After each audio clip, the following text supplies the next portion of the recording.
This program is rated PG. It contains themes and scenes which may not be suitable for very young audiences. Parental guidance is advised. Be advised that the views and opinions of the hosts and guests do not reflect those of the station.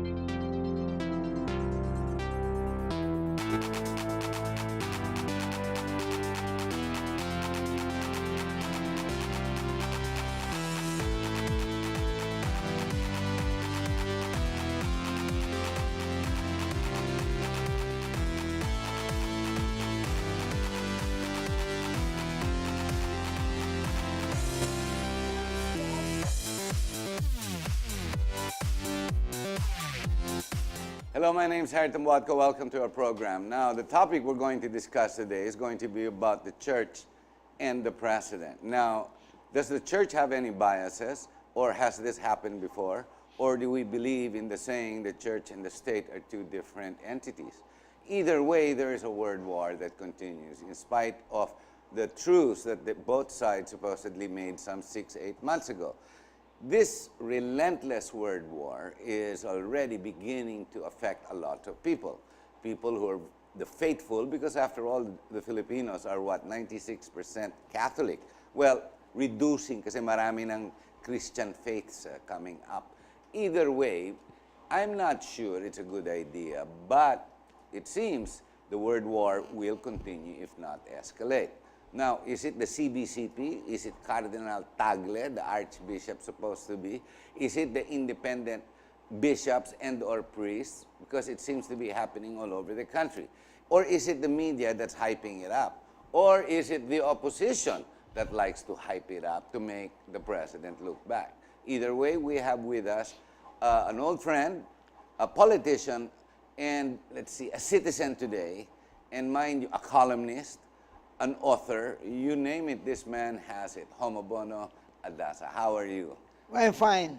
Great. Oh, Bono, you look like you don't age a day. Ang tataka lang ako, ba't di ka tumakbo in this 2019, at least for CDO? I'm governor.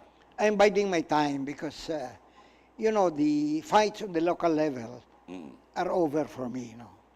When I left Misamis Oriental as governor and ran for the seat in the parliament, I have decided that if at all there will be changes in my province or in the whole island of Mindanao, the changes should begin here in Manila.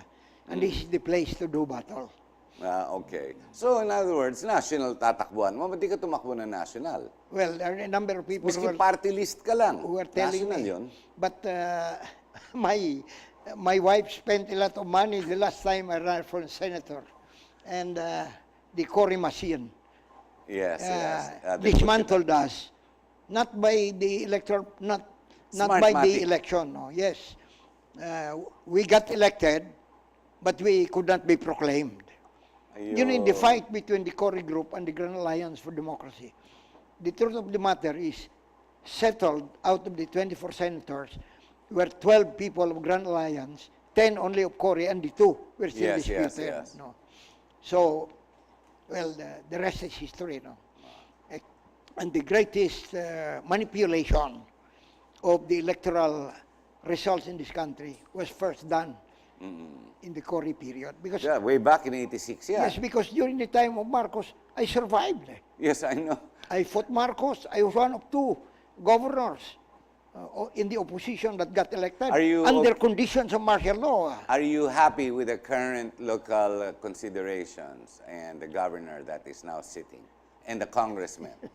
Local politics. I didn't realize this is a comedy. Harry, that's my answer to you.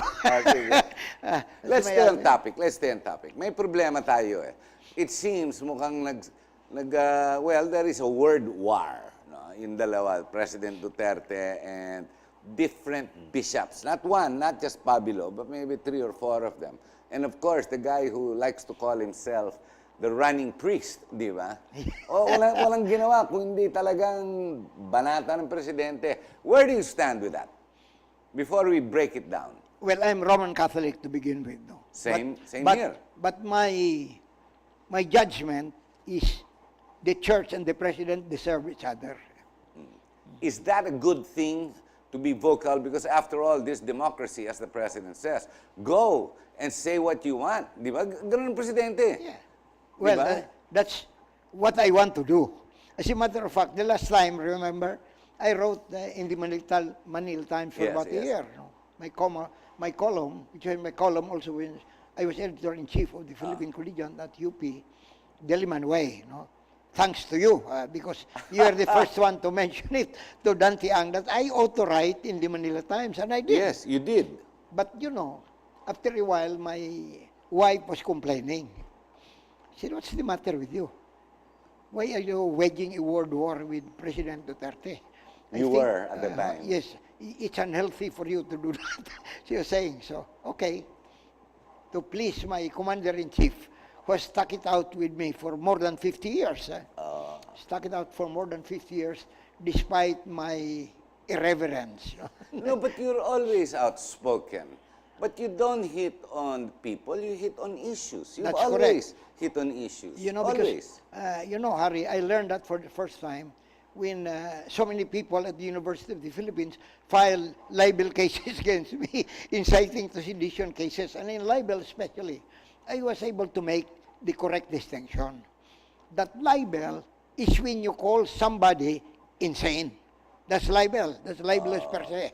Loko-loko ka, ganon. But that's an insane statement. That's not libelous. You're talking about statement, but not about the person. Never talk about the person. person per Yes. se. Yes, that's the number one. So rule. it's issues, based on issues. Yeah, talk about issues. And in my case, I recommend. For instance, I agree. Because I was only 21 years old when I was writing about it at UP, revolutionary government, parliamentary system, federal Imagine system, how way back then yun, no? Independent foreign policy. Marcos pa yan. Which are the touchlines Actually, wala pang Marcos yun. of the Duterte, long before Marcos. Oh, before Marcos The yun. president at that time was still Magsaysay and Garcia. Imagine. Garcia and then Yeah, Magsaysay. And, I love exchanging views on fundamental matters. And that is good, correct? That is Yeah, good that's to good. debate, to learn, to improve any system. Because that's the democratic way. That's the democratic way. I don't like to throw stones at fellows. And besides, I have no enemies. Be a body politic, but criticize, not to put down, but to improve. Correct. Correct. Because to me, democracy is conversation. Correct. Because, before, I wanted to talk about my experience so that people will also learn. I had a love-hate relationship with Vice President Pelaez. Yes, He comes from my and province. to think, same area kayo, CDO kayo. Yeah, we come from the same area. Okay. My father-in-law were Pelaez lovers.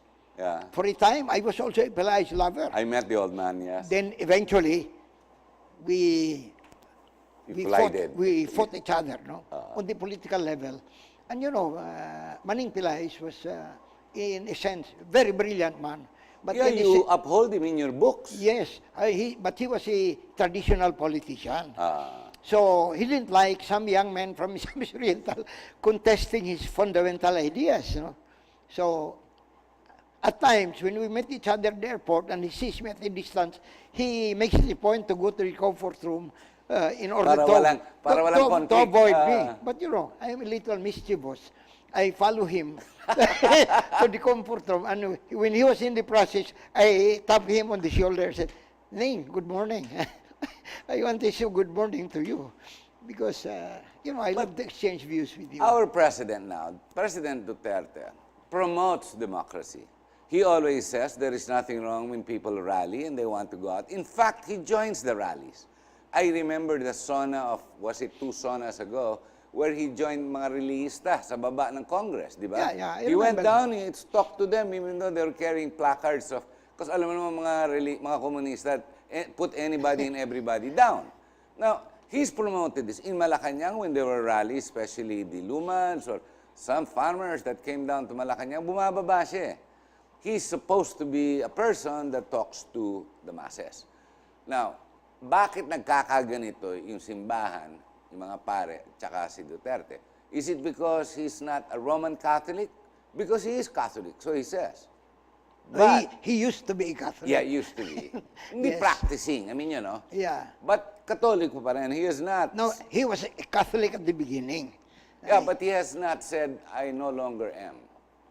I don't think I've read anything that says that. Nor does he say he's Muslim. No, but he's saying that he has a different God. Well, different as from of the late, yes. Pero Roman mga Catholic tirades God. niya yan eh. Oh. Mga tirades niya sa mga... That's different. No? Okay, do you remember that interview of that Englishman who did the interview with Tagle, Cardinal Tagle? It was on BBC. Sakur. Yeah, I remember that guy. Silang dalawa. And one sentence there, one question really struck me. And it struck a nerve. Sabi niya, less than 100 meters from where we are sitting, which is Taft Avenue. Yes. Sa Arbo-Bispo yun, di ba? The house. There are people on the streets, sleeping on the streets under the bridges. And here we are sitting in this opulently decorated mansion, so to speak. And no less, he was wearing a gold cross. How do you put the two together? Di ba? Parang ganun sinabi niya sa pare. And yet, hindi masagot ng diretsuhan. There's a term to describe that kind of behavior of President Duterte and of the church. But No. the church puts itself in that position where it can be criticized. It's the point I'm trying to say. Now, why they're still hitting each other, obviously, can I say, or can you debate to me, that the church is not being biased against the president? Well, the church maintains certain fundamentals. If you consider that bias, no? Every person has certain fundamentals, and that's a bias on the part So of it's every natural person. to have certain... It's natural. So it must be the EJK, because that's the biggest issue yeah, against... of course. It's the But, ADK. but EJK is still not proven, and the military says that otherwise. Whether it's true or not, it's not necessarily rampant that the police are going out and shooting just anybody.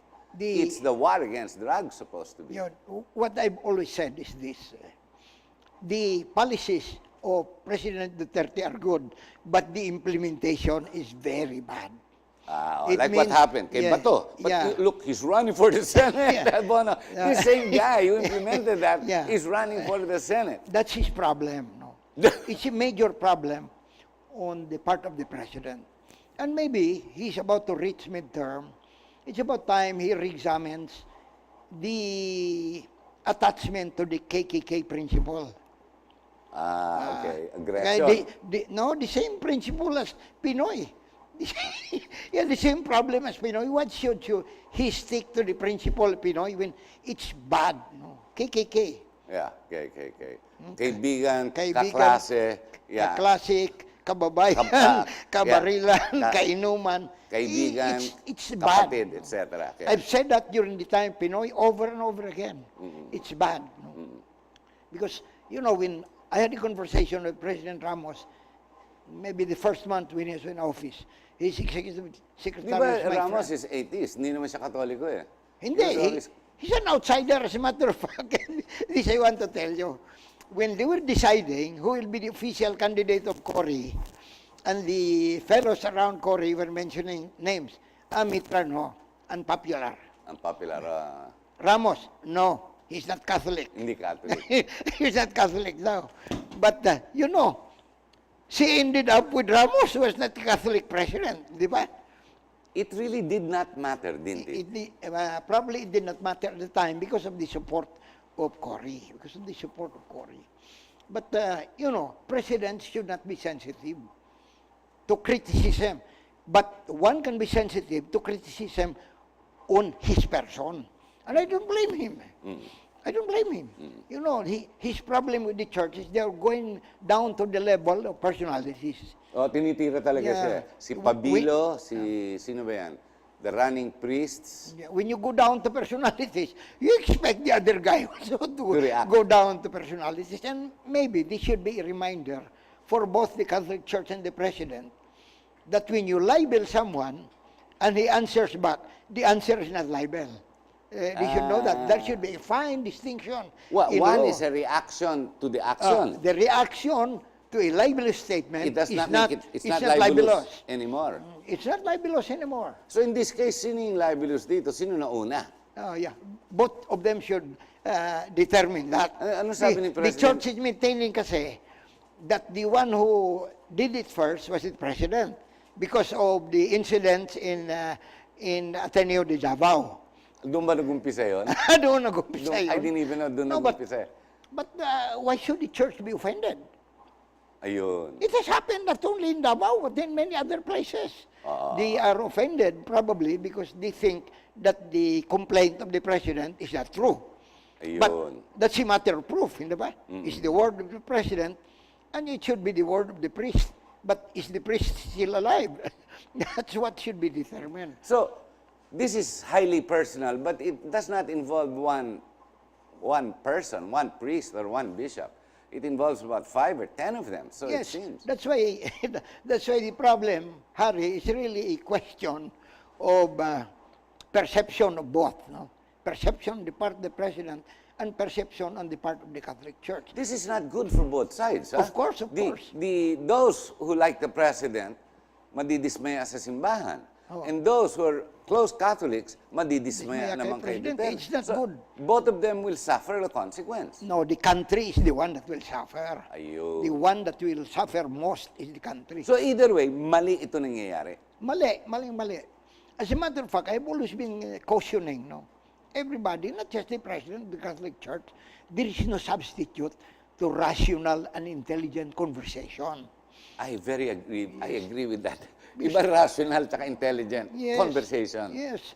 That should Sort be- it out. But haven't they, di ba pumuntang emissary, who was the one who went to CBCP, sat and talked to them? I think it must have been Archbishop or Bishop Valle. Yeah, they sat down in the CBCP and the president's men went. It wasn't Panelo yet then. It was the first spokesperson who Yeah. went, Abelio, Abella. who went there and pinag-usapan magka-truce na. Yeah. And then as of late, sinabi ni Duterte, lahat kayo bakla.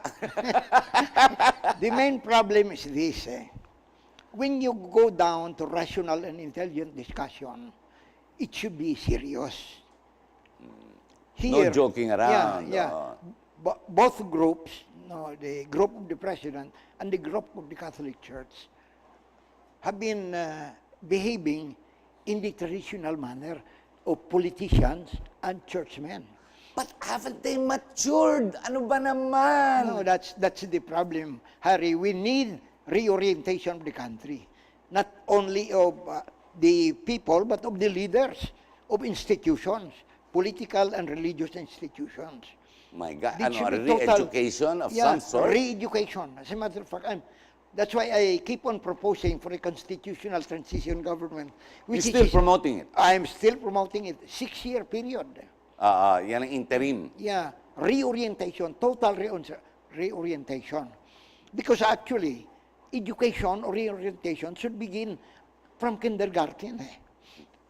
It should begin there. That's why Japan, during the first 3 years of elementary education, the kids study love of country, Very important. Very important. Yeah. values, and the development of character.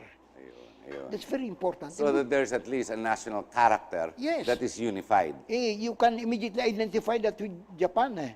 You do something about the country, and the whole country will be Follow. enraged. Yeah. It will be enraged. Bono, we're going to have to take a short break. Ladies and gentlemen, stay with us. We'll be right back, and we'll discuss the issues further. And I'd like Bono to touch on the current politics called the coming elections. We'll be right back.